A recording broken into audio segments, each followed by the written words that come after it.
আপনারা দেখছেন ঘাটাল বার্তা। কি দিয়ে মারলো মেরেছে স্যার। দাদা কেন মারপিট হল কেন? আমি জানি না। আজকে মিটিং হওয়ার কাছে শিশু মেলার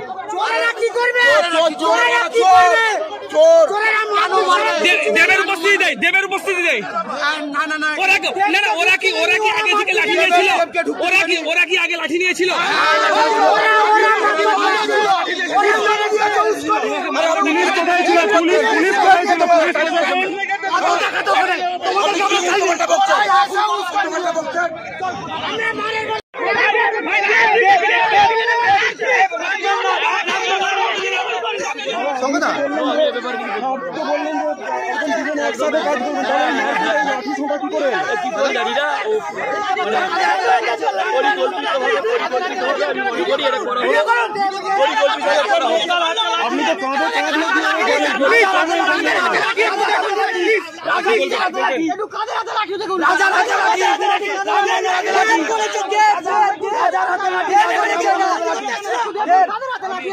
ভাবতে পারিনি এই মিটিংয়ে কেউ লাঠি গাড়িয়ে করে আসবে, এটা ভাবতে পারিনি। পরিকল্পিত ষড়যন্ত্র ছিল এটা আমি মনে করি, সেটা পরে বুঝতে পেরেছি। পরিকল্পিত ষড়যন্ত্রের হচ্ছে এটা হয়েছে, পরিকল্পিত ষড়যন্ত্র করে গাড়িয়ে করে লাঠি ভরে এনেছে এবং তারা পরিকল্পিতভাবে মানে জানি না কেন দাদা হাসপাতালে ভর্তি করতে হয়েছে, কিছুজনকে রক্ত বেরোচ্ছে।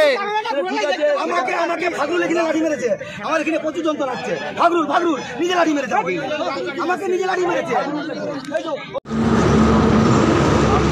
আমি এটা কীভাবে আটকাতে পারতাম, আমি কীভাবে আমার মনে আমি আটকানো বা আমি ভালো রাখার জন্য এই এতদিন ধরে যে এক সপ্তাহ ধরে যে শিশু মেলা দেব কেন বা এইসব আমি এখন থাকতে চাই। আমি আরও বলছি মেলা নেবো কিন্তু সুস্থভাবে এবং মানুষের পকেটে যেন বেশি টাকা না যায়। মেলার যে চাপটা, যে বেশি টেন্ডার চলে গেলো, যে বেশি টেন্ডার কিনবে সে বেশি টাকা দিয়ে স্টল বিক্রি করবে, বেশি টাকা দিয়ে যে স্টল কিনবে সে বেশি টাকা দিয়ে জিনিসপত্র বিক্রি করবে।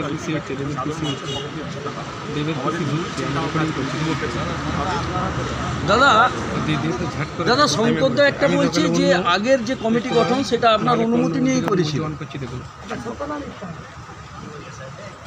মিটিংয়ে যখন ডাক করেছিল আমাকে ডাকা হয়নি, তো আমাকে জানানো যখন এই আমি শঙ্করদাকে যেদিন হওয়ার কথা ছিল তার এক রাত আগেই ফোন করি, আমি বলি যে সবাইকে নিয়ে মিটিং আসবে, আমাকে তার দরকার নেই। সত্যি এটা বলেছে আমার দরকার নেই, কিন্তু বাকি যারা মেলার মধ্যে আগে ছিল কমিটির মধ্যে আগে ছিল তাদেরকে নিয়ে মেলা হয়েছে। কারণ এই মেলাটা পলিটিক্যাল মেলা, এটা কারণ একান্ত তো সকালবেলা ওখানে থেকে দেখলাম যে এক কমিটির মধ্যে একই কথা মেয়ে হয়ে গেছে, সেক্ষেত্রে বন্ধটা শুরু হয়। আমি সাংসদ হিসেবে আমার দায়িত্ব সবাইকে নিয়ে চলা, এখানে শুধু একটা দল বা একটা গোষ্ঠী বা একটা মানুষকে নিয়ে নয়, আমাকে সবাইকে নিয়ে চলা। আমি সেইটার জন্যই আজকে এখানে আসি, কীভাবে সবারই মান রক্ষা করে শঙ্করবাবু যেন মান রক্ষা হয় এবং যারা ঘাটালের মানুষের সারা বছর পরিষেবা দেয় হয় না, কখন রক্ত শিবিরের সময় বা এই বন্যার সময় যারা অক্লান্ত খেটেছে তারাও যেন সেই সময় সেই জন্যই। দাদা আমরা দেখলাম একসাথে আপনারা ঢুকছেন, আপনি শঙ্করদা, তারপর কি এমন ঘটলো যে এই পরিস্থিতি হলো?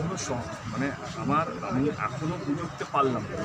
আমি যখন কোলাঘাট থেকে আমরা যখন বেরোলাম মিটিংটা শেষ করি তখন পুরো ঠিক ছিল এবং আমি শঙ্করবাবুকে বন্ধুকে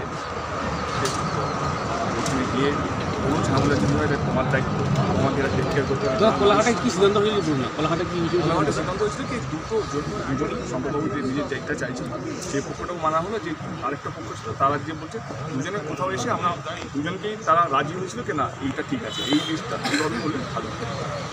দুজনেই খুব ভালোভাবে আমরা মিটিংটা শেষ করেছি এবং আমাদের ইনফ্যাক্ট জয়েন্টলি প্রেস কনফারেন্স করা হতো। ওইখানে গিয়ে আমরা এটাই বলতাম আমাদের মধ্যে কোনো দ্বন্দ্ব নেই, আমরা খুব ভালো আছি এবং মেলার খুব সুস্থভাবে হবে এবং মেলার কী কী উদ্যোগ আমরা নিয়েছি প্রাইসটাকে কন্ট্রোল করার জন্য এই কথাগুলোই বলার কথা ছিল। কিন্তু যাওয়ার পরে পরিস্থিতি যেভাবেই হলো, আমি একটাই কথা আমি আমার ঘাটালের সবাইকে বলতে চাই, ঘাটালের মানুষকে বলতে চাই, আমি দুঃখিত এটার জন্য, এই ঘটনা ঘটে যাওয়ার জন্য, কিন্তু কথা দিচ্ছি এরকম ঘটনা আর হবে না। দেব সাংসদ থাকুক বা না থাকুক, আমি কথা দিচ্ছি এরকম ঘটনা আর হবে না। দাদা পুরো বিষয় কি রাজ্য নেতৃত্বকে জানিয়েছে? দাদা মেলার মিটিং নেওয়ার কোনো সিদ্ধান্ত হবে? তৃণমূলের কোনো পক্ষ নেই, তৃণমূল একটাই। যে বা যারা এই কাজ করেছেন তারা তাদের তাদের স্বার্থ চরিতার্থ করার জন্য দল এই ব্যাপারে কোনোভাবেই শাস্তিমূলক ব্যবস্থা নিচ্ছেন। যারা যারা দলের ক্ষমতাকে কাজে লাগিয়ে অন্যায় করতে চায় দল তাদের ঘটনা কি রাজ্য নেতৃত্বকে জানাবেন? অলরেডি রাজ্য নেতৃত্বকে জানানো হচ্ছে, জানানোর পর সেখান থেকে কোনো কি ব্যবস্থা নেওয়া হচ্ছে সেটা রাজ্য নেতৃত্ব